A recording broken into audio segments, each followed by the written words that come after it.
Mula sa salitang tukso sa panlaping tumukso, tumukso, tumutukso, tutukso.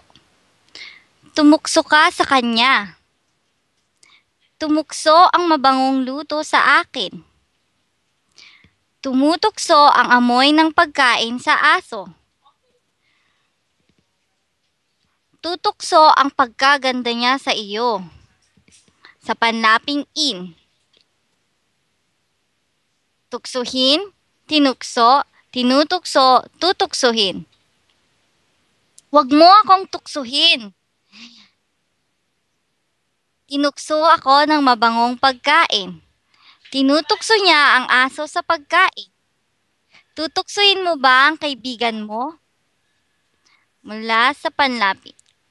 Sa panlaping ay itinukso, itinutukso, itinutukso, itutukso. Itukso mo sa kanya, itukso mo siya sa kanya para itukso mo siya sa kanya para sa ikakasaya niya. Itinukso sa pating ang maliit na isda.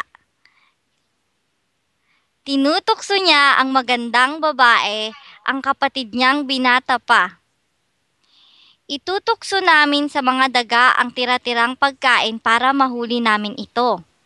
Sa panlaping magpatukso, nagpatukso, nagpapatukso, magpapatukso.